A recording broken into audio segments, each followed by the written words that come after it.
each event innocuous alone. Together they formed a mosaic no alien analyst could interpret. The famed Krill prediction engines, undefeated in forecasting 73 previous conflicts, returned probability estimates that fluctuated wildly between 2% and 94% within single processing cycles. Vadran's inner circle grew obsessed with Marov's finger tap. Slow-motion analysis suggested nothing. 2 ordinary touches against polymer composite. But the timing aligned precisely with the syllable stress pattern of an ancient Terran military cadence.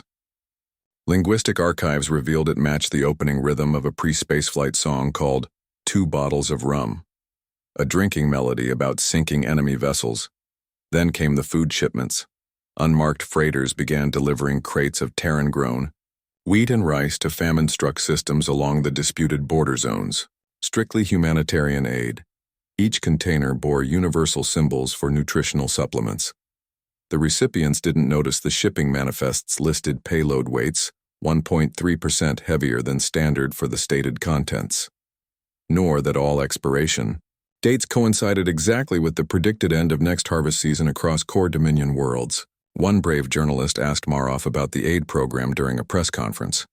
The president scratched his eyebrow with his left pinky finger, a gesture that made 3 different Dominion threat assessment AI immediately flag the video for deep analysis. His answer meandered through talking points about interstellar solidarity before concluding, helping neighbors build stronger communities. The word neighbors triggered secondary alerts. Human demographic studies showed they exclusively used the term for entities within anticipated sphere of influence. Meanwhile, Earth's entertainment sector reported record viewership for historical dramas set during ancient siege warfare. Streaming algorithms universally recommended titles featuring prolonged attrition campaigns over quick victories. A minor footnote in cultural reports, until analysts realized this represented total inversion of previous preference patterns. No living human had experienced siege tactics except as historical curiosity. Yet suddenly, every third top-rated show depicted defenders outlasting numerically superior forces through patience and precise resource management. Deep scans of Earth's defense networks showed no increased activity, just the usual background hum of readiness protocols. But passive listening posts detected curious signal traffic between civilian research outposts.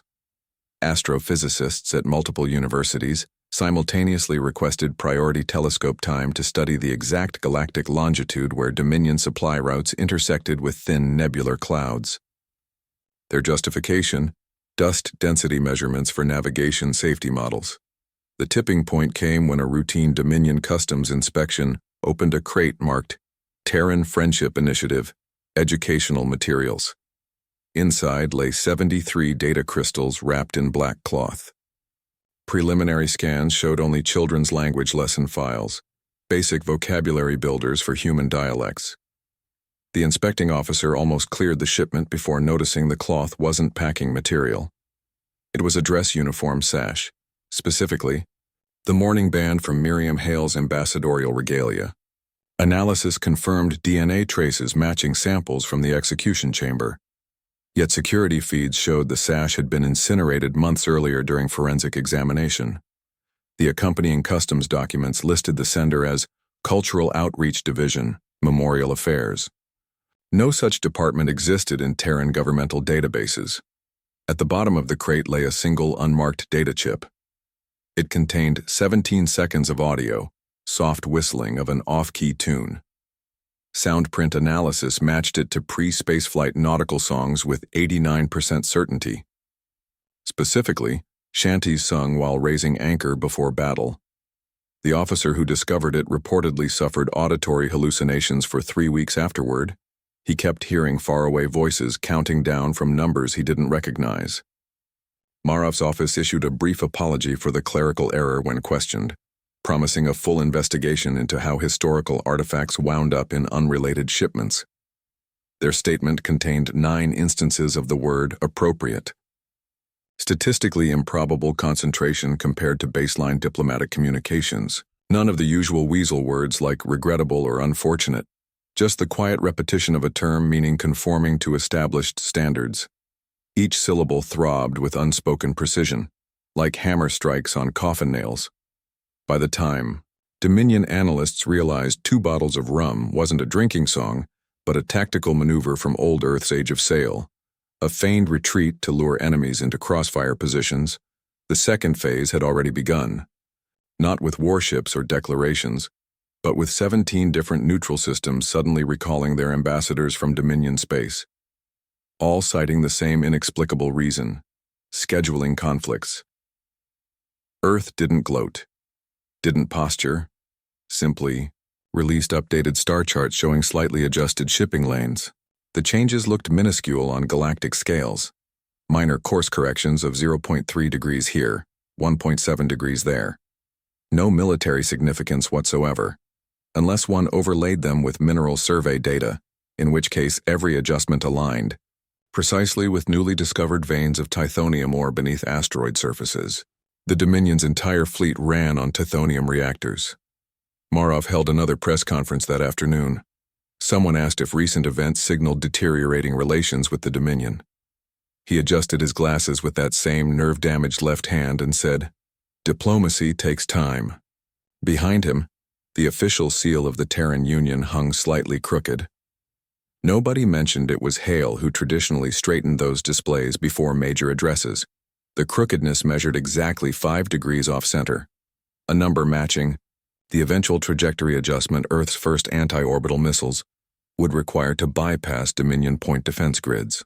But nobody noticed that yet. They were too busy waiting for an explosion that never came. Instead, they got ice, and something far worse, an entire species that had carefully, meticulously planned past the point where rage becomes strategy. Trust must be rebuilt, Marov had said. The translator AIs flagged it as a diplomatic platitude. The smartest Dominion tacticians finally understood. It wasn't a plea. It was a receipt. The whispers started in docking bays and officer mess halls. Humans smile when you have a gun to their head. Crew members swore they'd seen Terran merchants chuckle during boarding inspections. Trading partners recounted how Earth's diplomats kept offering refreshments during negotiations about fleet movements near their borders. The stories had one thing in common. Nobody could decide whether it was bravery, madness, or something far worse. The SHR Confederacy saw the pattern first. Their ambassadorial delegation sent encrypted warnings to 17 allied systems. Terran silence is not submission. Recommend immediate defensive postures. The messages contained 7 terabytes of behavioral analysis, all boiled down to one irrefutable conclusion. Human neurotransmission operated on different threat response pathways. Where other species showed fear, Terrans exhibited what their ancient medical texts called resting predator face, the Confederacy's last dispatch before going dark. They're not ignoring danger, they're categorizing it. Then the patrols began disappearing. No distress calls, no wreckage, just empty space where Dominion scout fleets should have been. The Ixthari Quadrant lost contact with an entire reconnaissance wing first. 12 ships vanished during routine sensor sweeps. Then the border garrisons. Then the long-range torpedo platforms. Each disappearance followed the same pattern. One final status ping showing nominal readings, followed by radio silence that stretched into eternity. Search parties found nothing except occasional debris too small to analyze. One investigator swore a fractured hull plate showed tool marks consistent with controlled demolition. Her report was buried under more plausible theories. Earth's media didn't mention the vanishings. Their news cycles remained fixated on sports playoffs and agricultural price fluctuations. The Terran Senate held a 12-hour debate about endangered whale migration patterns off Antarctica. At no point did any official acknowledge the mounting tension gripping the galaxy. Yet somehow, every human-run trading post knew to shutter their observation decks when Dominion vessels approached. A Zolthan linguistics team made the connection first. They noticed Terran commercial transmissions contained subtle cadence shifts following each disappearance, microsecond pauses in audio feeds, fractional delays between data packets. The patterns matched ancient Earth cryptographic techniques called number stations. Variance analysis confirmed it. Humanity was broadcasting casualty lists in plain sight, encoded in shipping manifests and weather reports. Their allies knew precisely how many ships had been neutralized. The Dominion was counting missing crews in committee hearings. Fear thrives in absence. The Zeta Trianguli garrison started refusing night watch assignments after someone reported hearing human voices in static bursts. The High Council's security detail began scanning for biological contaminants in every diplomatic pouch, not because of evidence, but due to an unshakable suspicion Earth would weaponize something as innocuous as paperclips. Dominion fleet commanders delayed jump sequences to triple-check coordinates, suddenly convinced Terran saboteurs might have tampered with star charts their species couldn't possibly comprehend. Then came the Crystalline Elder's warning. Broadcast on all frequencies from a derelict comms buoy near the Rastaban Nexus, their translated message lasted precisely 5 seconds. Listen to the silence. Sensor logs confirmed the buoy's power cells had been dead for years. No known species could have activated it. The transmission originated from hardware matching Terran designs, yet Earth's government denied all knowledge when questioned. Security footage from Dominion command centers showed officers leaning closer to monitors during that week's debriefings. Body language experts noted increased fidgeting with sidearms during status reports. The fear wasn't of combat. Every warrior caste was bred for battle. It was the gnawing certainty that somewhere in the vast dark, humanity was calmly adjusting variables in an equation nobody else could see.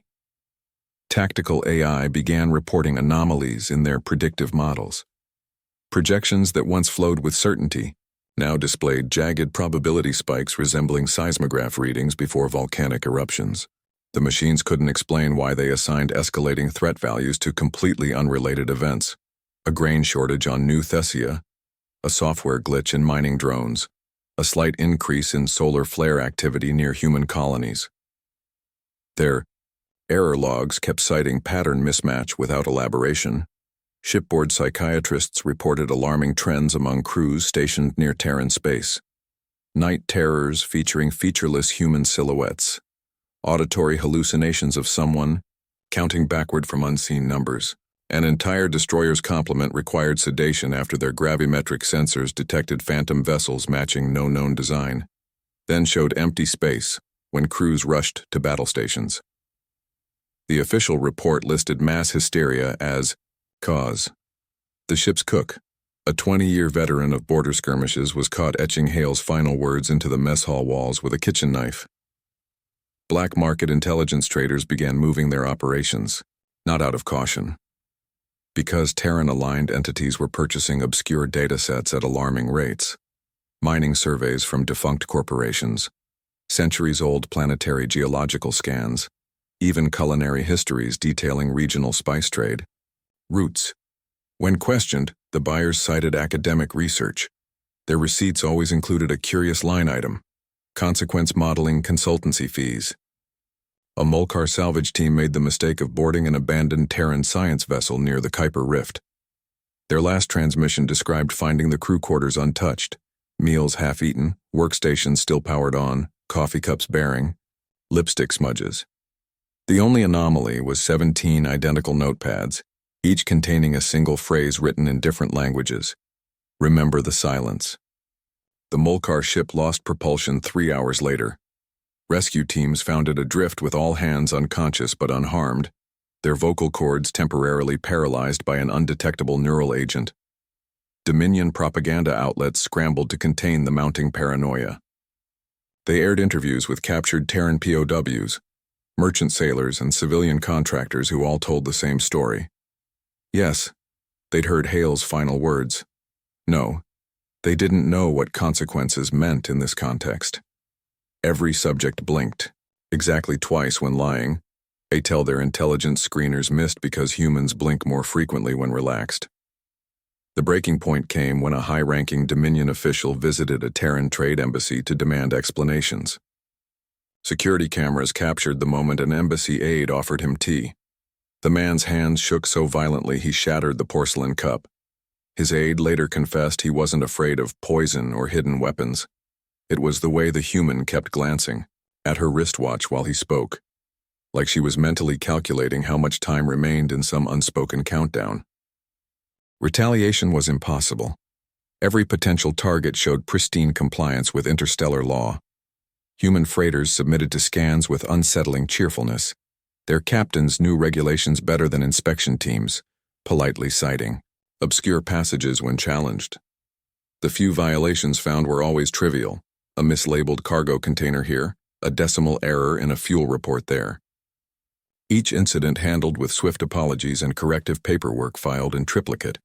The galaxy began experiencing a strange new phenomenon: anticipatory guilt. Merchant captains triple-checked manifests before meeting Terran counterparts. Dominion quartermasters developed nervous tics when signing routine orders. 7 separate systems preemptively revised trade deals without human prompting, not out of coercion but from growing unease about what might happen if they didn't. Then Earth made its first visible move. Not warships, not missiles. A single, unmarked freighter arriving at the Kaltari Junction with a hold full of construction materials. The cargo exactly matched what was needed to repair the station's failing reactor, a problem station chiefs hadn't made public. When questioned, the human captain produced permits signed by a Dominion oversight official who'd died 17 months earlier. The signatures were flawless, the paperwork chain bulletproof. Accepting the materials meant admitting the Dominion couldn't care for its own. Refusing risked a meltdown.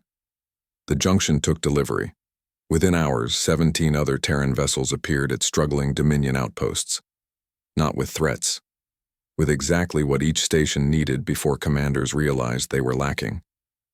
The invoices came due 90 days later, not in credits but in navigation data and docking rights. Vadron's rallies grew desperate.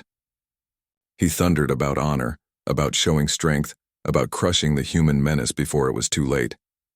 His speeches rang hollow even to loyalists. The Dominion had prepared for fleets, for bombardments, for the terrible clarity of total war. Not for an enemy that rebuilt your infrastructure just to send the bill later. The final humiliation came via a routine press release from Earth's Commerce Ministry. After careful review, Terran trade regulators were declaring the Dominion a moderate credit risk due to unreliable debt servicing tendencies. No sanctions, no restrictions. Just a quiet notation in financial databases that made interest rates spike across 17 systems. When Vadron's treasurer protested, the human liaison didn't smirk or gloat. She adjusted her glasses, same model Hale had worn, and said, "Market forces." Then slid across a datapad showing Dominion vessels approaching Terran borders had recently dropped from 17 to 5% of normal traffic. You'll understand if insurers get nervous. That evening, surveillance satellites captured Terran engineers repairing an orphanage on Proxima 3. The Dominion had bombed it during the last border war. Reconstruction took exactly 5 hours. The children received new school supplies in boxes stamped with a logo nobody recognized. 3 interlocked rings forming the astronomical symbol for a black hole. Vadron never mentioned the incident. Neither did Earth's media. But Dominion. Patrols near human space began reporting odd static on certain frequencies, just brief bursts barely detectable. Academics later proved the interference matched the acoustic profile of a blade being sharpened. The galaxy was learning too late. Some battlefields don't need explosions to burn. Then the real invisible knives came out. The Saurian battle group entered the Caloris 12 system expecting derelicts. Scans showed 17 abandoned cargo haulers drifting near the ecliptic plane, exactly as their intelligence intercepts had suggested. Human-aligned merchant vessels, left disabled after an alleged pirate attack. Perfect bait for salvage crews, eager to study Terran technology. The Coalition's lead cruiser, Red Talon, launched its docking teams without standard sensor sweeps. Why bother checking empty wrecks? The first mine detonated softly. No brilliant fireball, just a precise electromagnetic pulse that fried the boarding shuttle's neural interface, leaving its occupants blind and deaf mid-flight. The second mine waited until Saurian engineers accessed the derelict mainframes before releasing an aerosol that hardened into microscopic filaments when exposed to body heat. By the time the first engineer noticed his gloves fusing to the control panel, 17 crews were trapped inside 17 ships, their comms buzzing with ambient static. Then the cargo pods opened. Not to disgorge weapons, not even traps, just thousands of simple steel ball bearings spinning silently into space. Nominal debris utterly harmless, unless your fleet happened to be executing emergency maneuvers near gravity wells. The bearings massed exactly enough to trigger proximity. Alerts, but too little for defensive lasers to target efficiently. Saurian gunnery officers later described the horror of watching their tracking systems paint thousands of phantom missiles where only harmless metal spheres drifted. The Red Talon's commander ordered withdrawal the instant she understood. Too late. The bearings weren't the weapon. They were the rangefinders, passive markers for something much worse lurking in the asteroid belt. When Saurian thrusters flared with panic burns, 63 dormant kinetic kill vehicles woke from their centuries-long sleep, their targeting solutions already locked, thanks to the bearings' precise positions. Human engineering thrives on economy. Why waste energy guiding munitions when your enemy's own nervous system can do it for you? Funny thing about Saurian warships, their thruster signatures form unique vibrational patterns, like fingerprints, easy to catalog if one had access. To say decades of civilian traffic control records from neutral starports where those ships were secretly docked. Easier still to program weighting ordnance to recognize certain resonance frequencies. The kill vehicles didn't pursue, didn't need to. They simply adjusted trajectories by 0.3 degrees and let momentum do the rest. By the time Saurian sensors detected them, evasion required maneuvers that would have sheared weakened hulls from earlier pirate attacks. 3 ships tried anyway.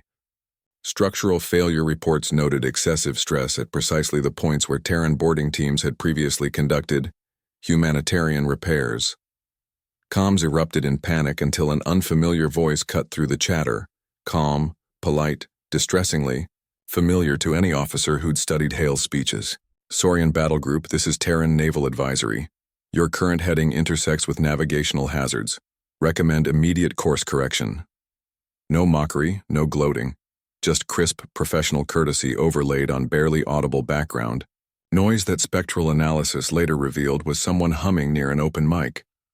The coalition's surviving ships formed defensive spheres, standard doctrine for unknown threats. Unfortunately, human minefield designers had anticipated this too. Their pattern wasn't spherical. It was helical, a slowly tightening spiral that herded panicking vessels toward the system's dormant neutron star. Not close enough for danger, just enough to amplify every course adjustment into cascading errors. 17 hours later, exhausted Saurian engineers discovered their water recyclers had been subtly sabotaged weeks earlier, not to fail, but to alter the chemical balance just enough to cause headaches and impaired judgment. Same with the life support system's white noise generators, now emitting subharmonics at stress-inducing frequencies. The cumulative effect wasn't dramatic. No hallucinations or crippling pain. Just enough cognitive drag to make every decision feel slightly harder than it should. Terran psychological operations manuals call this decision fatigue bombing. Why waste explosives when you can erode enemy judgment over months of meticulous prep work? The final blow came via tight beam transmission from an abandoned cargo hauler drifting near the neutron star's gravity well. Not a weapon. A bill, itemized. Repair costs for damage caused by unauthorized salvage operations on Terran property. Payment options included immediate surrender or docking rights at 17 specified outposts. The accompanying video showed Hale's execution playing in reverse, Vadron's blade extracting itself from her neck as she stood back up, smiling. Only then did Admiral Stone appear on all channels, her face as expressionless as a glacier. "This is a commercial dispute," she said, enunciating every syllable like punctuation marks. "Not an act of war." Behind her, a tactical display highlighted 63 other star systems, where identical derelict groups now floated, each positioned near critical infrastructure, each broadcasting the same open salvage claim codes the Saurians had taken as bait. Stone's final words weren't delivered to the Saurians. They went out galaxy-wide on unrestricted frequencies, the audio mathematically optimized to bypass standard comm filters. Modern commerce requires modern solutions. Then came 17 minutes of dead air. Not silence, dead air. The difference matters. Silence implies absence. Dead air is bandwidth held open in anticipation. Every military frequency detected faint carrier waves during those minutes. Not transmitting, just waiting. Aftermarket analysis revealed the Saurians could have escaped after the first hour. Their damage reports showed sufficient engine capability.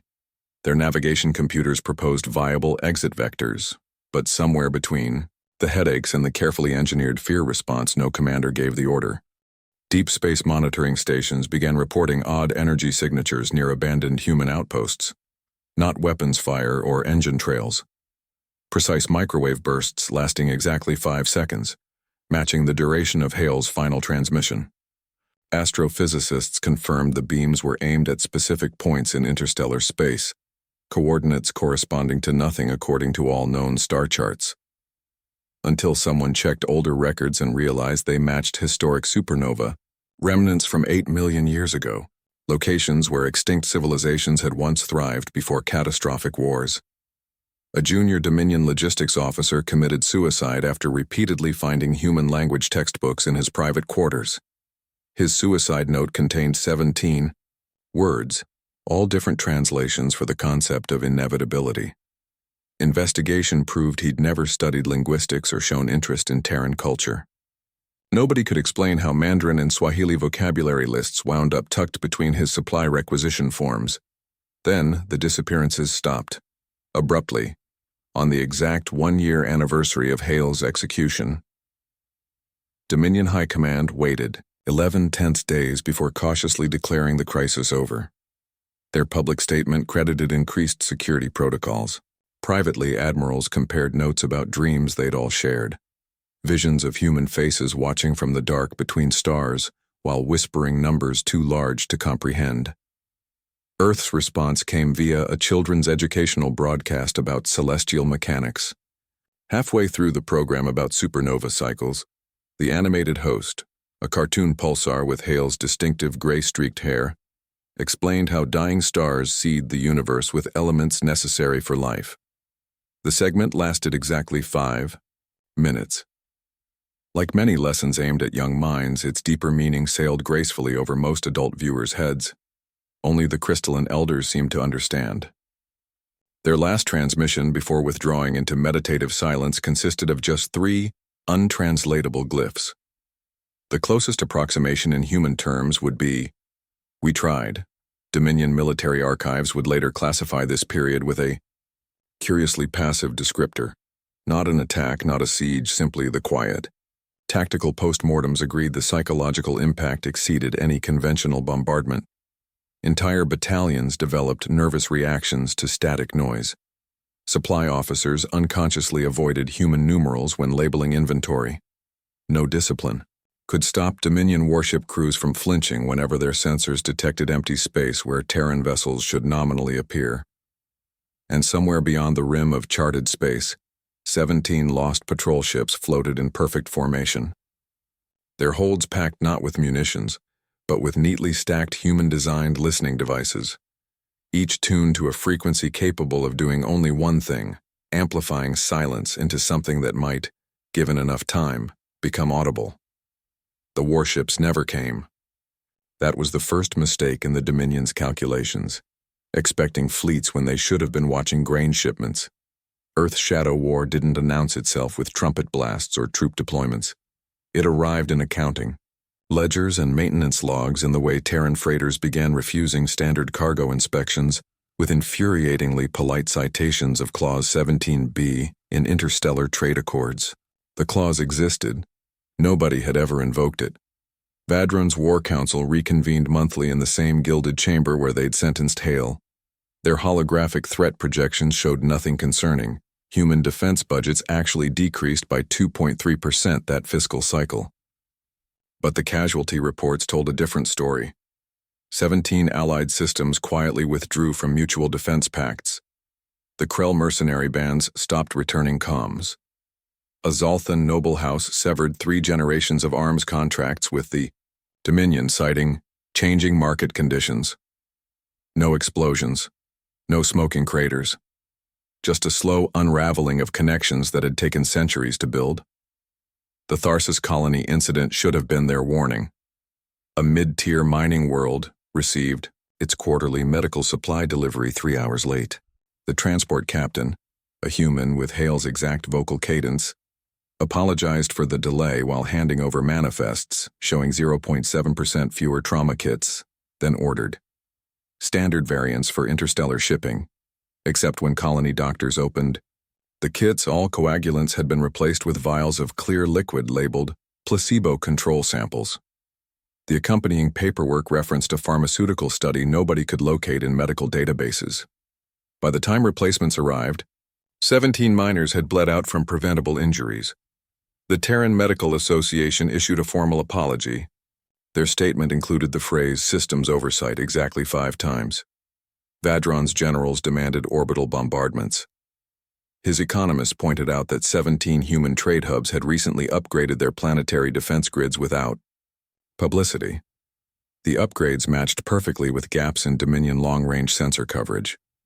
Not a fortification, an invitation. Then the numbers started changing. Not dramatically. Grain yield reports from Terran AgriWorld showed consistent 1.3% increases in production. Dominion logisticians almost missed the pattern until cross-referencing old data. Each increase corresponded with a decrease in food stockpiles at strategics, garrisons. Human traders graciously offered to fill the shortfalls. Their contracts contained unusually specific penalty clauses for delivery delays. A Molcar linguistics team discovered the second layer. Certain human data transmissions contained embedded primes, mathematical sequences ancient Earth cultures associated with doom prophecies. The primes always appeared alongside shipping invoices for non-existent items. When questioned, Terran officials blamed computer glitches. Their technicians arrived to fix the systems wearing sidearms no civilian should possess. The weapons matched no known manufacturer specs. Alliance breaking requires patience. Earth's diplomats began hosting cultural exchange programs between Dominion client states and neutral systems. The activities seemed harmless: culinary festivals, art exhibitions, chess tournaments. Observers noted how often human referees declared matches ending in stalemates rather than victories, how the banquet menus always featured dishes requiring shared platters. The message wasn't in the events themselves, but in the dormant connections they seeded across enemy territory. Psychological warfare divisions documented alarming trends. Dominion crew members stationed near Terran space developed Pavlovian reactions to mundane stimuli. Elevator chimes matching human comm frequencies, maintenance drones moving with Terran patrol patterns. The conditioning was subtle enough to bypass standard neural scans. Only behavioral analysts noticed how often subjects blinked when hearing certain number sequences. Then came the waiting. For 17 standard days, all human communications adopted identical sign-off protocols. Call durations shortened by exactly 5%. News broadcasts displayed slightly slower refresh rates. The changes fell well within acceptable variance thresholds. But combined with the disappearances of 3 key Dominion supply officers, each last seen reviewing Terran trade proposals, the effect was paralyzing. Fleet admirals delayed exercises. Border garrisons ran unnecessary diagnostics. The entire war machine slowed its metabolism like an animal bracing for winter. Earth's media didn't gloat. They aired documentaries about old Earth predators, wolves, coordinating hunts via body language, raptors herding prey into kill zones. The narration never mentioned contemporary events. It didn't need to. Vadron's breaking point came when intelligence intercepted a Terran naval memo referencing Operation Silent Compass. The file contained no attack plans, just a single spreadsheet tracking mineral exports from Dominion-aligned systems. The columns listing shipment dates showed gradual forward creep, 13 minutes earlier each cycle. The pattern continued until the timestamps matched the exact launch windows for border fleet patrol rotations. A coincidence, analysts insisted, until they checked old records and found the same creep pattern emerging before Hale's execution. The Galactic Dominion thought they had silenced humanity with a single act of brutality. They were wrong. When diplomat Miriam Hale was executed, her final words, "There will be consequences," weren't just a threat. They were a prophecy. Now Earth's response unfolds in the shadows, a silent war of patience and precision. What happens when a civilization known for its restraint finally decides to act? The galaxy is about to learn the hard way. Miriam Hale walked into the Senate chamber with the posture of someone who'd already won. The hem of her plain gray suit brushed against chairs designed for alien physiologies. Streaks of silver cut through, her black hair like deliberate battle scars. Every species present read her differently. The Dominion delegates saw frailty. The trading consortium saw calculation. The war clans saw prey. They were all wrong. The humidity controls made the air thick enough to swim through. Hale's shoes clicked against the polished floor with metronome precision. She didn't adjust her collar when the Krell ambassador exhaled sulfur across the negotiation table. Didn't blink when Lord Vadron's armored guard shifted their plasma rifles. Just set down a single datapad and smiled with all the warmth of a knife left in frozen soil. Vadron opened with threats, of course. Standard first move for a species that measured diplomacy and surrendered systems. His crest flared crimson as he listed violations, his translator spitting out words like insolence and consequences. The chamber lights caught the bioluminescent warnings under his scales.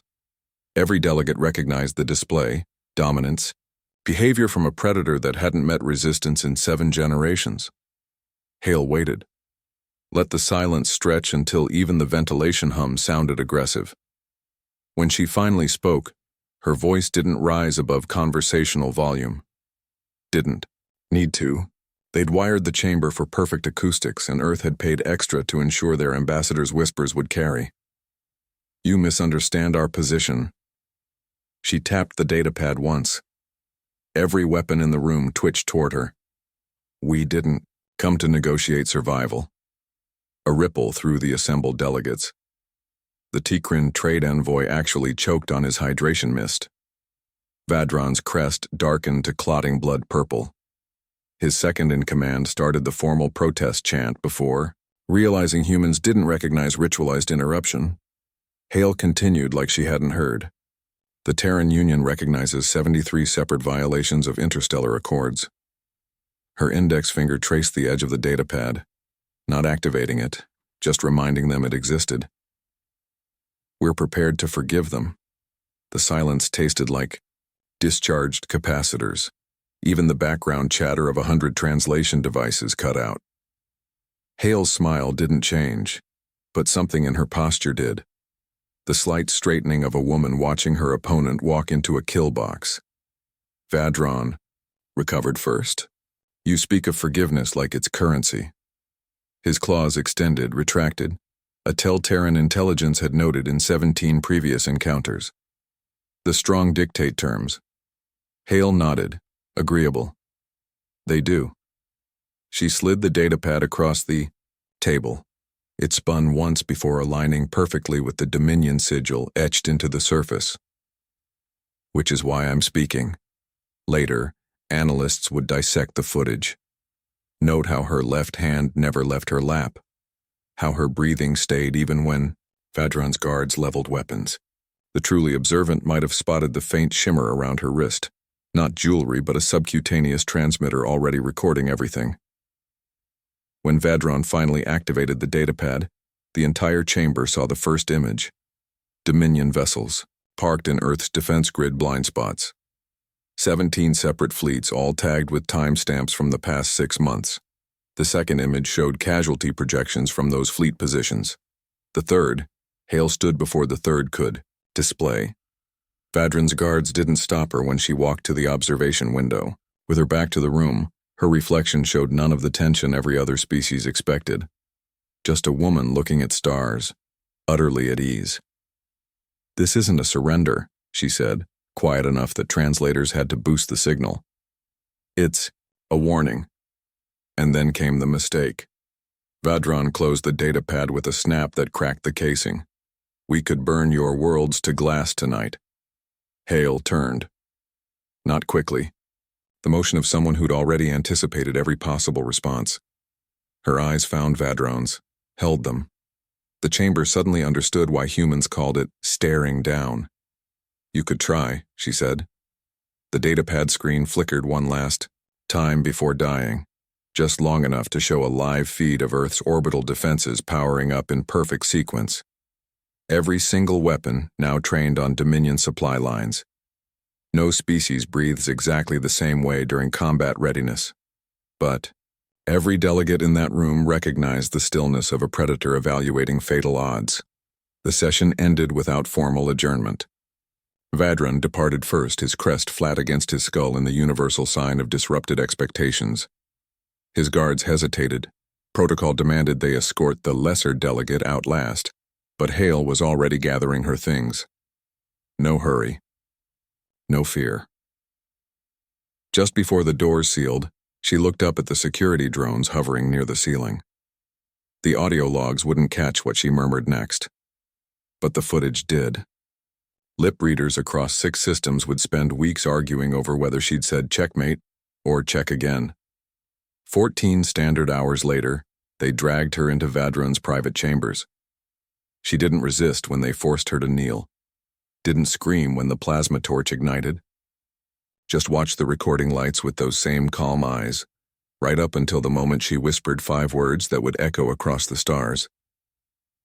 The Dominion made spectacle of her death. Their broadcast channels carried the feed live across 12 systems, every angle covered by hovering drones.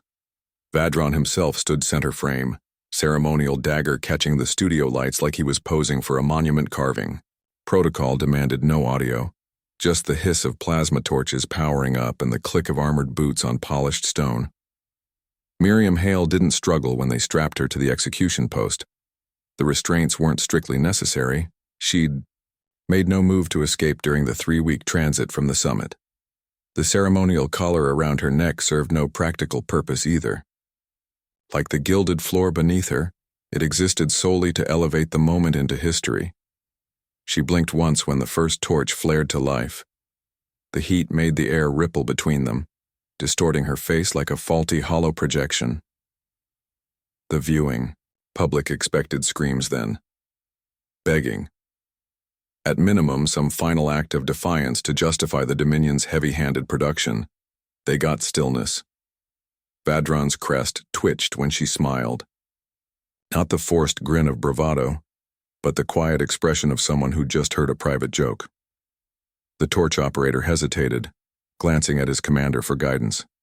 They'd rehearsed this moment 6 times with stand-ins, but none of the test subjects had reacted like this. Initial audience metrics showed a sharp viewership drop at the 14-second mark. Later studies would confirm it. Sentient beings instinctively look away from unnatural calm in the face of death. The Dominion's Psychological Warfare Division had anticipated terror, anger, despair.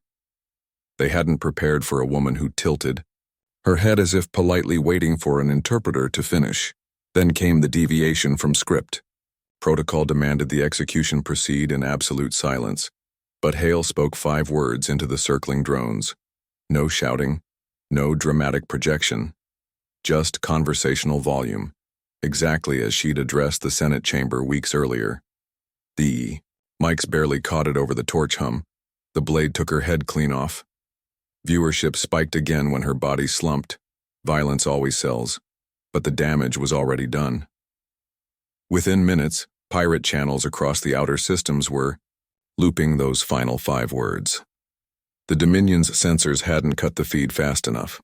By the 2nd hour, someone had remixed the audio with protest chants from 7 different occupied worlds. Earth's official response came 12 hours later, a 3-line statement delivered by a junior undersecretary.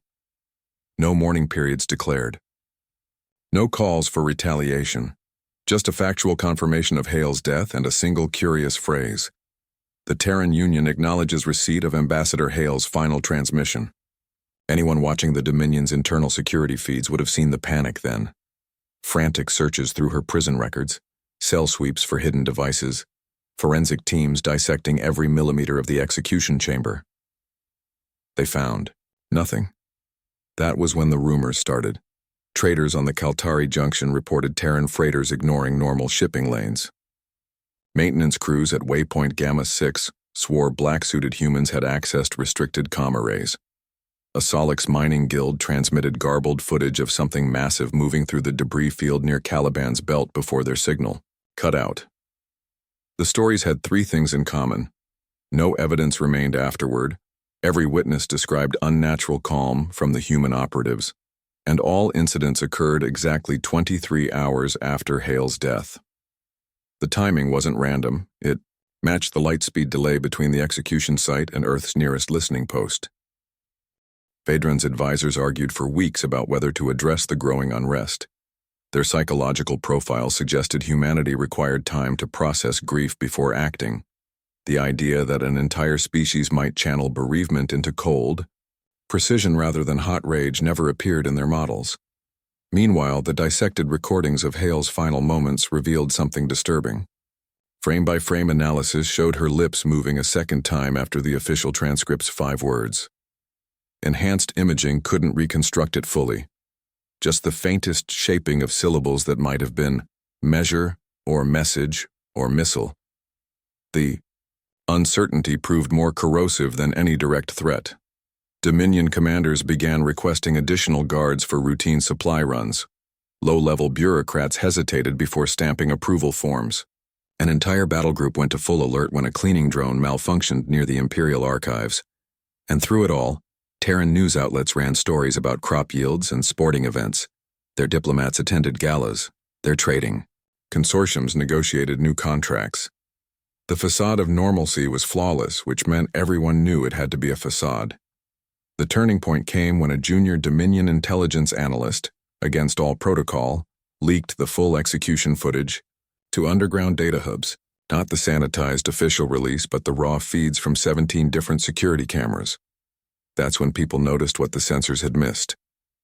In the half-second before the blade fell, as Vedran raised the ceremonial dagger, Hale's eyes tracked something in the upper right corner of the chamber, followed its movement with the automatic focus of someone confirming an expected signal. The relevant camera feed showed nothing but empty air. Within days, 3 separate rebel factions had adopted some variation of "look up" as their rallying cry. Starbase security reports noted a sharp increase in Dominion personnel checking ceilings and corners during routine patrols. On contested worlds, graffiti appeared showing stylized eyes peering from orbit. Earth never acknowledged the underground symbolism. Their embassy issued a polite clarification that Ambassador Hale had been acting without official sanction during her final moments. The statement included a curious footnote, an offer to return the execution post to the Dominion as a cultural artifact. The post had been destroyed in the initial forensic examination, of course, reduced to molecular dust in the search for hidden transmitters. No one could explain how Terran authorities knew details about an object that hadn't appeared in any official reports. And somewhere in the dark between stars, 17 different Black Ops teams checked their chronometers and waited for the next phase. Each carried sealed orders signed before Hale ever boarded her ship to the summit. Every operative knew the appendix verbatim, contingency plans predicated on a single diplomat's death being broadcast galaxy-wide. The truly unsettling detail emerged later, buried in leaked Dominion memos. Their communication logs showed no record of ever transmitting the execution signal to Earth's sector. Yet Terran news agencies reported it within minutes, faster than light-speed transmission should allow. They'd known. That was the only explanation. Known the broadcast would happen before the decision was made. Known Hale would die before she walked into the chamber, and done nothing to stop it. On hundreds of worlds, sentients of every species studied those final frames. The quiet smile, the tracking gaze, the 5 words that kept echoing long after. The blade fell. Some saw martyrdom. Some saw warning. A rare few recognized the truth. Hale hadn't been looking at her executioners when she died. She'd been looking past them. The Terran Union's response to Hale's execution arrived at precisely Fornsinder Standard Time through official diplomatic channels. Not the bombastic declaration of war the galaxy anticipated, but a 3-minute address from President Marov in front of an undecorated podium. No black mourning drapery, no honor guard in dress uniforms, Just a tired-looking politician in an off-the-rack suit, reading from a tablet like he was announcing infrastructure budgets. Marov's left hand shook slightly as he adjusted his glasses. A carefully preserved tell, human medical technology could have fixed the minor nerve damage years ago. The Dominion's behavioral analysts missed the significance. The tremor only appeared during pre-approved performances. He spoke in the flat cadence of a man delivering bad news about crop subsidies, pausing after each sentence like he expected no applause. The Terran Union regrets this tragic breach of diplomatic protocols. His mouth twisted around the word regrets like he'd tasted something sour. Ambassador Hale's final transmission is currently undergoing analysis by our Cultural Liaison Office. Every syllable measured to land exactly between grief and bureaucratic indifference. The galaxy held its breath waiting for the next sentence. 97 separate governments had warships standing by for retaliation orders. Black market odds favored a strike against the Dominion's border outposts within 48 hours. Zelthan bookmakers offered 3.1 odds on Earth deploying their rumored planet crackers. Instead, Marov announced the cancellation of the annual trade summit. Not as punishment, because current circumstances sadly preclude the spirit of mutual cooperation necessary for productive dialogue. His expression suggested a school principal reluctantly postponing a field trip due to rain. Then came the masterstroke. A 5-second clip of Hale's final moments played on the screen behind him. Not the execution, just her lips forming those last words. Slightly slowed, crystal clear. Marov didn't flinch when the audio crackled through the chamber. Just nodded, along like reviewing meeting minutes. The silence afterward stretched 17 seconds beyond diplomatic norms. Viewers on 12 worlds reported unconsciously leaning toward their screens, waiting for the inevitable shift in tone, the flash of anger behind the political mask. It never came. Marov switched topics to interstellar shipping lane maintenance with the same weary professionalism as before. His final line, "Trust must be rebuilt," could have been plucked from any 1,000 diplomatic communiques, except for the way his index finger tapped exactly twice against the podium on the word must. 2 hours later, Dominion intelligence intercepted a coded transmission from Earth's lunar command hub. Their best cryptographers spent 3 sleep-deprived days cracking it. The decrypted message read, "Proceed with scheduled orbital maintenance as previously discussed." Dated 11 months before Hale's death, psychological warfare divisions across the galaxy scrambled to analyze Earth's behavior. Their consensus: humans processed grief through ritualized restraint. Historical precedent suggested a 78% probability of symbolic retaliation within 6 standard months, likely a pinpoint strike against a symbolic but strategically irrelevant target. The models accounted for cultural factors like honor, face-saving, and cathartic violence. They missed the significance of the water. On the same day as Marov's address, Terran deep-core mining platforms began systematic withdrawals from 3 contested asteroid belts. Not full evacuations, just key personnel reassigned with boilerplate notices about equipment rotation schedules. The retrieved drill bits and plasma cutters didn't return to storage depots. Maintenance logs listed them as undergoing calibration. No human lied in these reports. Every record was technically accurate while revealing nothing. 11 light-years away, an automated agricultural station on Tau Ceti A detected unusual energy signatures beneath its permafrost layers. The subsurface scans showed geometric patterns forming across 9 square kilometers. Not natural mineral deposits, but exactingly parallel lines resembling targeting grids. Planetary Defense Forces dispatched a survey team immediately. They found freshly painted numbers stenciled on access hatches in human numerical script. No nameplates, no owner identification, just coordinates and dates stamped in weatherproof ink that matched Terran industrial standards almost, but not quite. Exactly. The galaxy's military strategists faced an unprecedented tactical problem. The Dominion's war colleges taught that indications of attack preparation followed predictable patterns: ship movements, ammunition production spikes, conscription notices. Human activity showed none of these. Instead, they observed, farm equipment auctions in Iowa reached record sales volumes. A Tokyo subway line suspended service for signal upgrades 90 seconds ahead of schedule. 73 different Terran. Corporate subsidiaries filed almost identical paperwork regarding insurance coverage expansion. When the Terran recovery teams arrived, right on schedule per their publicized humanitarian mission timeline, they found the Coalition fleet holding perfect formation near the neutron star.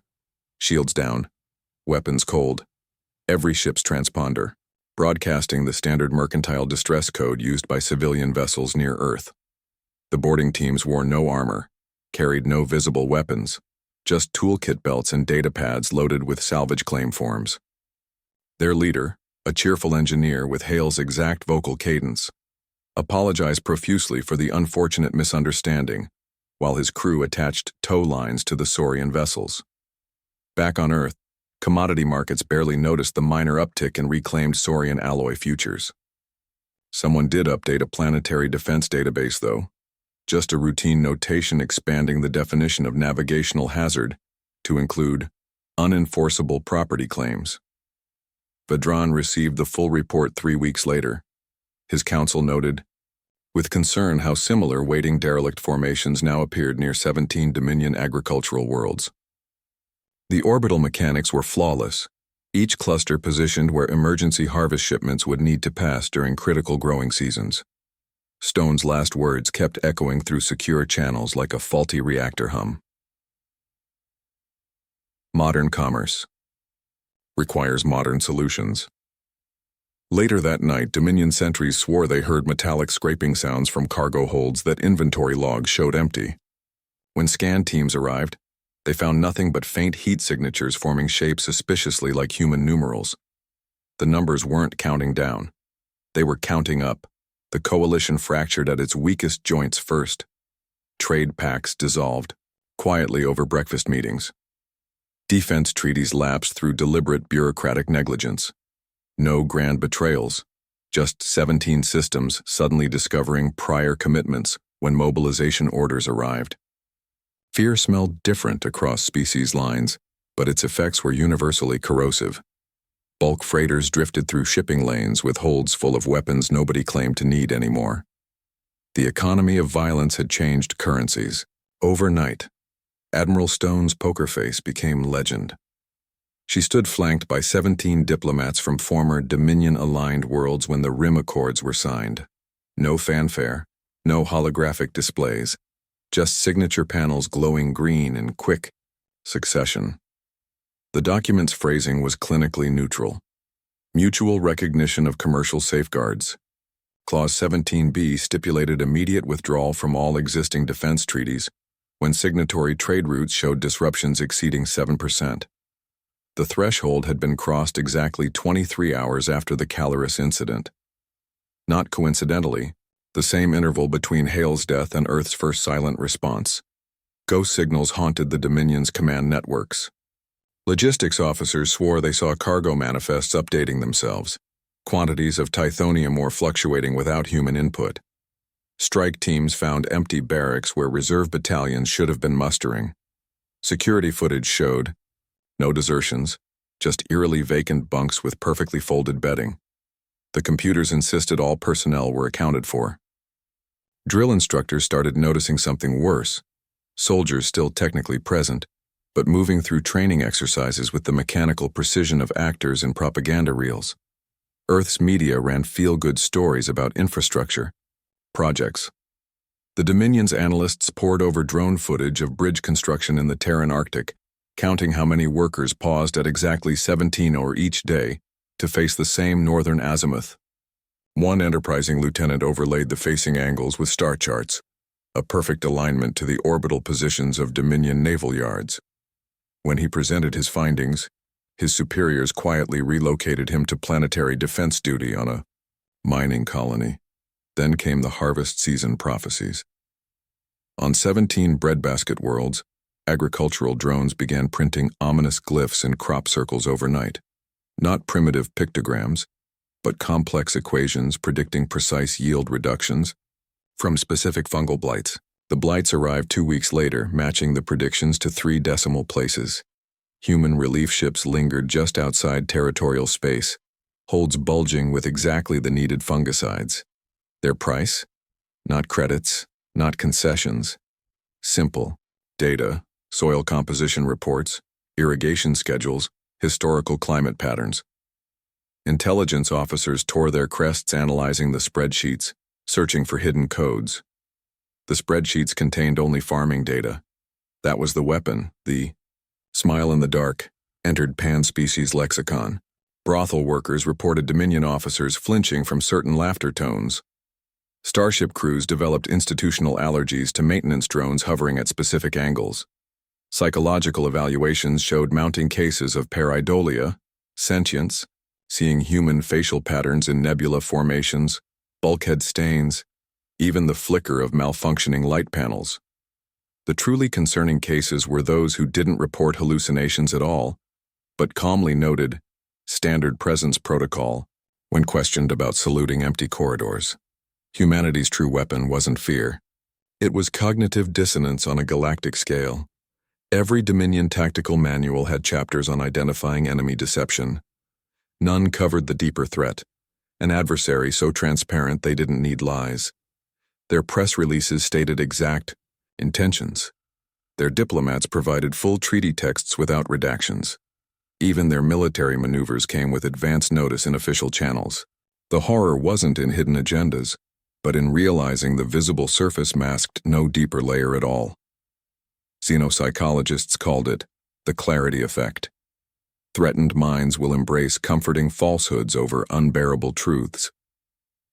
When the first Saurian defectors described Terran interrogation methods, comfortable chairs, warm beverages, sincerely answered questions, Dominion Command assumed brainwashing. They missed the revelation in the prisoners' shaky testimonies. Humans didn't break resistance by force. They patiently helped subjects realize they had nothing left to resist for. 17 manufacturing hubs stopped production simultaneously. Not from sabotage, because absenteeism rates hit 77% when graveyard shift workers started reporting auditory scheduling conflicts. The phenomenon baffled industrial psychologists. Employees would clock in, perform duties flawlessly, then walk out midway through shifts murmuring about not wanting to miss the call. Security footage showed them returning home to stare at blank walls until dawn. Pay records noted they consistently punched out at 03:17 local time. No human slept at 03:17. It was currently Hale's execution's anniversary hour across 17 time zones. President Marov's final address lasted exactly 5 minutes. He stood where Hale had once briefed the Senate. Same dull gray podium, same unflattering lighting. The cameras caught how he touched the edge where her datapad had once rested. Not reverently, just the instinctive gesture of someone remembering a colleague's workspace habits. His speech contained no triumphant rhetoric, just 17 adjustments to interstellar trade regulations, each phrased in language so dry it made diplomats weep from boredom. The horror lay in Appendix B Clause 17.3 mandated new safety protocols for high-yield explosives transport after recent unfortunate incidents. The cited incidents were Dominion mining accidents from years earlier. Nobody could explain how Terran legislators knew about classified industrial mishaps the Dominion itself had buried, nor why the effective date coincided precisely with the next scheduled munitions convoy through neutral space. Plague ships began appearing in contested systems. Not biological weapons, just drifting colony vessels from Earth's early spaceflight era, perfectly preserved and broadcasting automated distress signals on obsolete frequencies.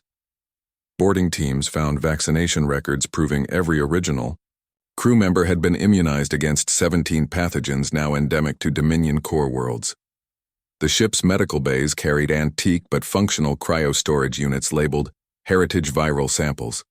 Local governors panicked, imposing quarantine zones that choked trade for months. Human historians later submitted polite inquiries about recovering cultural heritage artifacts. Then the light started going out. Not all at once. First in Dominion naval barracks, where motion sensors stopped detecting nighttime activity despite guards walking regular patrols. Then aboard warships, where bridge crews noticed stars appearing, slightly dimmer through viewports.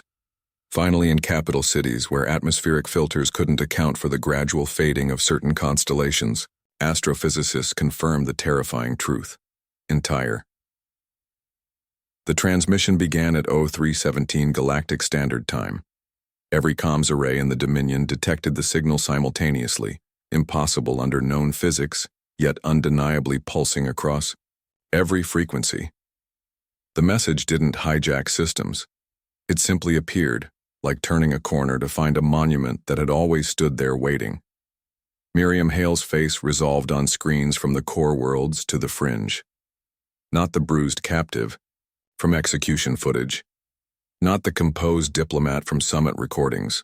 This version wore civilian clothes, a gray-collared shirt with the top button undone, her hair pulled into a loose knot. The background showed a standard Terran briefing room. The air supply monitors behind her displayed Earth normal oxygen levels. She looked relaxed. That was the first warning. "You'll be seeing this now," she began, fingers laced on the desk. "Because someone proved me right." No preamble, no histrionics. Just 5 words spoken with the mild satisfaction of a mathematician watching a student complete an equation. The timestamp in the corner matched the precise anniversary of her death down to the nanosecond. Dominion. Cryptographers later proved the recording wasn't fabricated, not edited.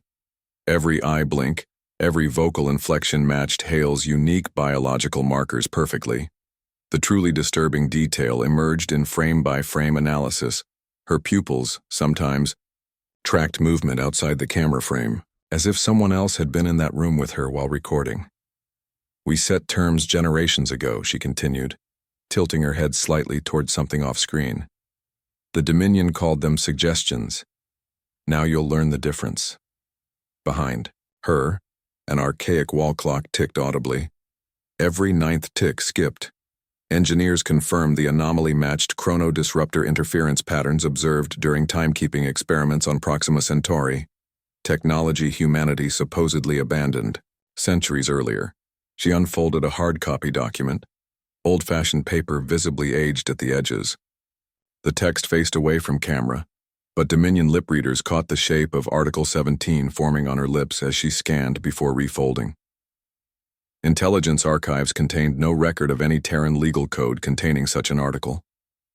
Later investigations would uncover fragmentary references in declassified files from Earth's 21st century, a long-defunct mutual defense clause nicknamed the Sleeping Dragon Protocol. The message's genius lay in its restraint. Hale didn't list grievances, didn't demand vengeance, simply laid out facts in the quiet tone of a librarian reminding patrons of overdue books. My blood on Vadron's floor wasn't the end of negotiations. It was the receipt. Her fingers tapped the desk exactly twice, an unconscious tell President Marov later replicated during his addresses. The Dominion's behavioral analysts had missed the significance.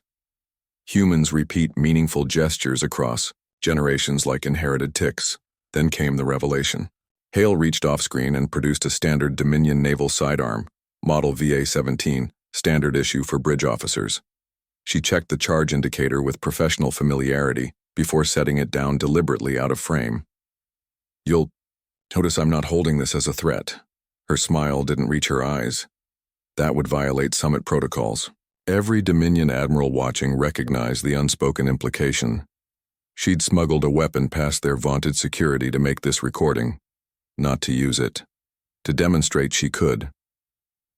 The recording's timestamp hit 03.17 when atmospheric sensors in the background briefly spiked, carbon monoxide levels exceeding safety thresholds for precisely 17 seconds. Hale didn't cough, didn't react at all. Autopsy records confirmed her lungs had shown unusual scarring consistent with chronic low-grade poisoning. Not enough to kill, just sufficient to build tolerance. "My death was the spark," she said, glancing at something beyond the camera. "But the fire was always yours to control."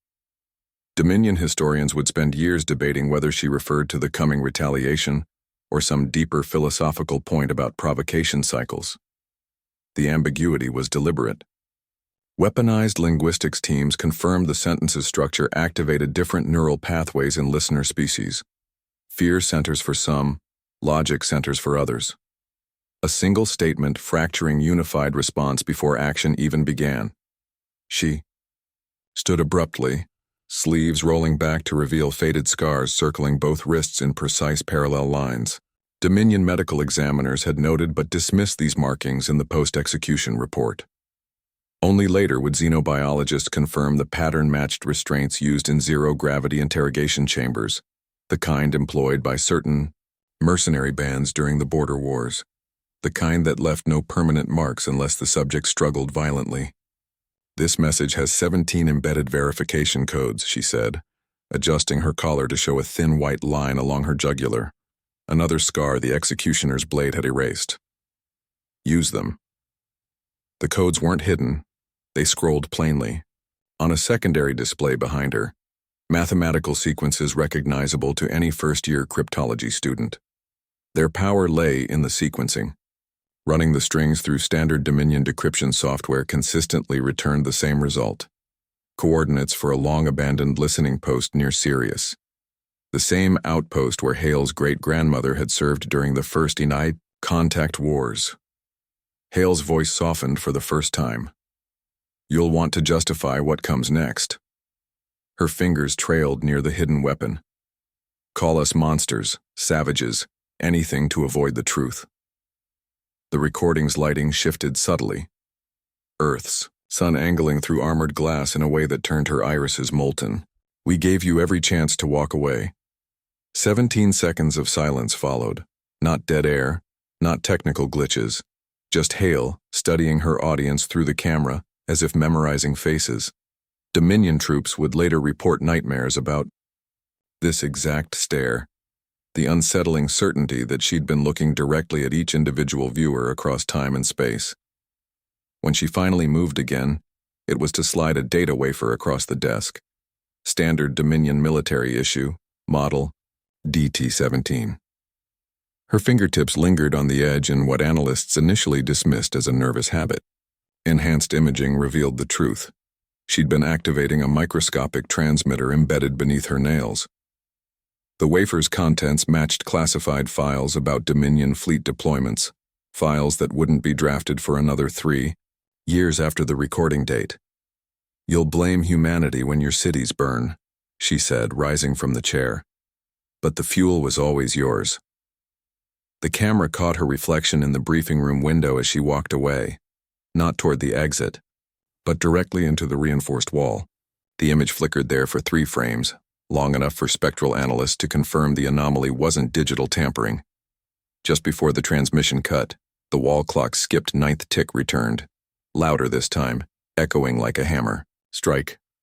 Every Dominion ship in the Sirius sector went to battle stations within minutes, not because of threats in the message, because their own systems started playing secondary audio underneath standard comms traffic. Hale's voice whispering Article 17's terms in perfect high Dominion, despite no known record of her studying the language. When text traced the signal, it led to a derelict satellite that hadn't functioned in 17 years.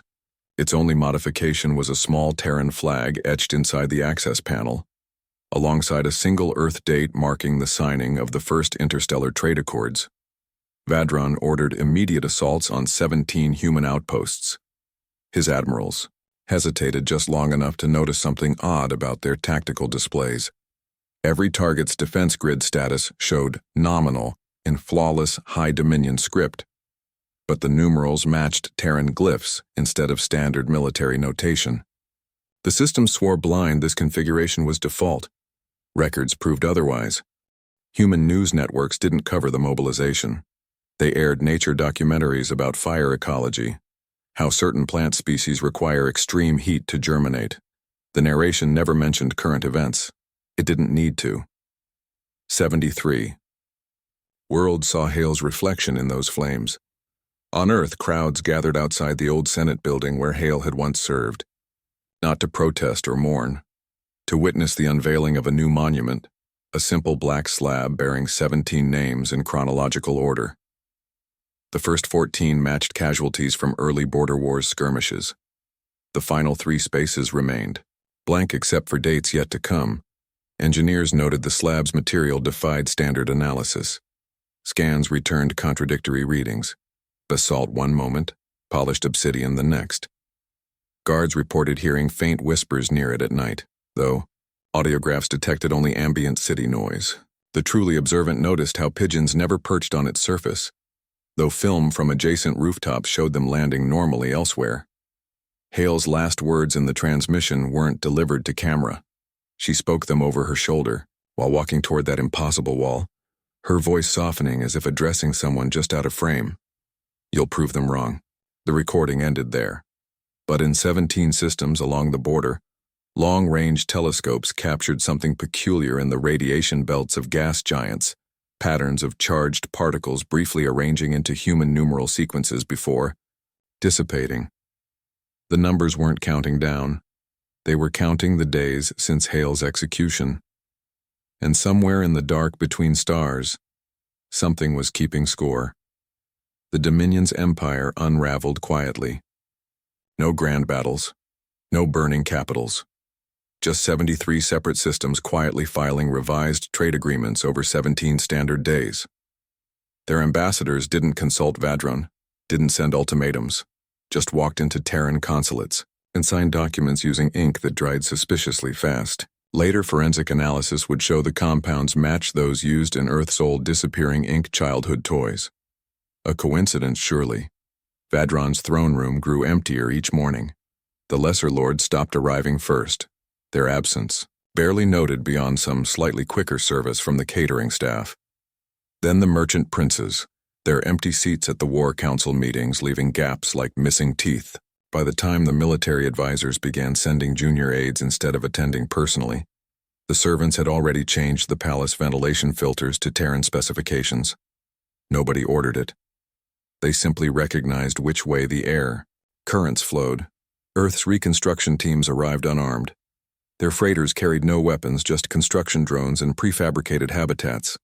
They rebuilt bombed-out orbital docks along neutral trade routes, not Dominion territory, not quite Terran allies either.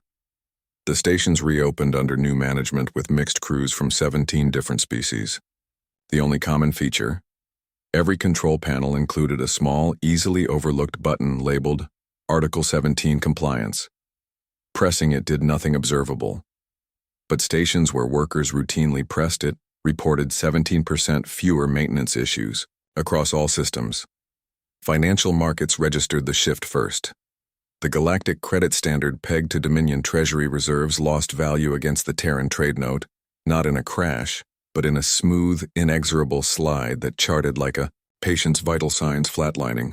Economists noted with clinical interest how TTN values always spiked exactly 17 minutes after any Dominion military mobilization announcement. Not because of speculation, because that's how long it took Terran quantum banks to process the news and adjust algorithmic trading parameters. 73 Dominion-held worlds held referendums on the same day. Not violent revolutions, just quiet plebiscites about local governance adjustments. Each ballot included a seemingly innocuous question about adopting standardized trade measurements. The new units all derived from ancient Terran systems, meters, replacing galactic spans, kilograms instead of mass units. Colonial administrators barely protested. After all, what harm could weights and measures do? Then the schools changed their textbooks. History lessons still taught about Dominion glory, but now included footnotes about Terran scientific contributions. Math problems used examples about orbital dynamics around Sol-type stars. Language courses added optional modules in Earth dialects, modules that somehow always had the highest enrollment rates. Dominion oversight committees dispatched to inspect curricula found nothing objectionable. Just subtle shifts in emphasis, like a table slowly tilting 1 degree per semester until everything slides off at once.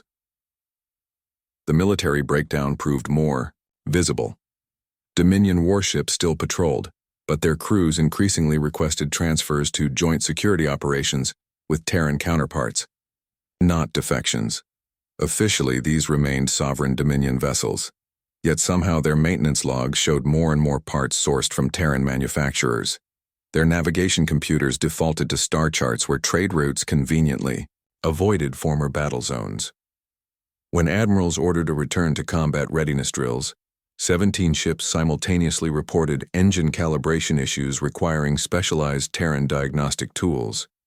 Vadran's last loyalists gathered in what had been the Hall of Conquest, now half empty. The banners of 73 client systems lay folded in storage chests, replaced by holographic displays of economic projections. His War Master presented battle plans using Terran-made hologenerators that consistently glitched when displaying Dominion casualty estimates. The climate control cycled between uncomfortable temperatures in 17-minute intervals, a pattern matching Earth's old orbital maintenance schedules. Human journalists didn't crow about the decline. Their news feeds showed documentaries about old Earth empires, not their falls but their long twilight eras when administrators kept filing paperwork even as power leached away. One particularly popular series focused on a place called Venice, where gilded barges still floated down canals even as the real governance happened elsewhere. Dominion censors allowed the broadcasts. The comparisons weren't explicit after all. The real transfer happened in docking bays across the galaxy. Terran engineers, always civilian contractors, never military, began boarding Dominion stations for routine systems compatibility upgrades. They wore plain coveralls without insignia, carried toolkits without emblems. Their modifications were always minor, a subroutine tweak here, a sensor recalibration there. But after they left, certain, things always worked better when Terran ships were nearby. Supply inventories mysteriously balanced, energy efficiencies improved by exactly 1.7%. 17 standard months after Hale's execution, the first Dominion warship formally requested Terran naval advisors, not for combat, just to help standardize communications protocols. The vessel in question happened to guard approaches to the Calixian shipyards, where the Dominion once built its mightiest dreadnoughts. Human technicians noted how the request arrived at Aero 317 station time but politely didn't mention it. Financial instruments did what weapons couldn't. The Terran trade note became the reserve currency for 17 more systems, then 73. Not through coercion, because exchanges using TTN cleared 17% faster than Dominion equivalents, because smart contracts written in Terran coding languages executed with fewer errors, because, and this is what Dominion analysts never quite grasped, nobody ever lost data using Earth's blockchain protocols. Vadran sat alone in what had been the strategy chamber, now just an oversized office. The holotable before him flickered between Dominion star charts and the updated Terran standard galactic maps. Somewhere in the palace's lower levels, a maintenance drone hummed a familiar tune, not quite 2 bottles of rum, but close enough to make his crest flare involuntarily. On the desk lay the latest reports from the frontier, not military dispatches, agricultural summaries, grain shipments from former Dominion breadbaskets now flowing along Terran-approved trade lanes. The documents were all perfectly in order. The numbers all added up, but in the margins some clerk had doodled what looked like a rising sun over an ocean. The alarm chimes sounded at exactly 0317. Not a security alert. Just the palace's automated systems announcing another flawless shift change. The staff would arrive soon to begin another day's administration of something. Vadran wasn't quite sure anymore. Somewhere beyond the palace walls, on 17 different worlds simultaneously, children looked up from homework assignments to ask parents about the new constellations appearing on updated star charts. The adults would hesitate, searching for explanations about navigation coordinate updates, before catching themselves wondering when exactly the stars had changed. Earth called it peaceful integration. The Dominion's surviving historians would later classify it as something else, not conquest, not defeat, but the quiet moment when the galaxy realized Vadran's fleet still floated, his banner still flew, his throne still stood, and none of it mattered anymore. The galaxy miscalculated. They thought executing Miriam Hale would break humanity. Instead, it revealed Earth's patience was never weakness, just coiled potential waiting for justification. Her death wasn't an ending, it was an unveiling. Vadran's empire still stands. Technically, its borders remain intact on star charts, But Terran standard trade routes now bypass it unnoticed. Dominion warships float in mothballed silence while civilian transports queue at human-built hub stations. The reconstruction continues quietly, irrevocably. History won't record a war. Just 73 systems gradually realizing their auto-translators. Default to Earth languages now. That anomaly isn't a glitch, just inevitable progress. The galaxy learned too late. Never provoke a species that keeps receipts. Your turn now. Will you underestimate them too?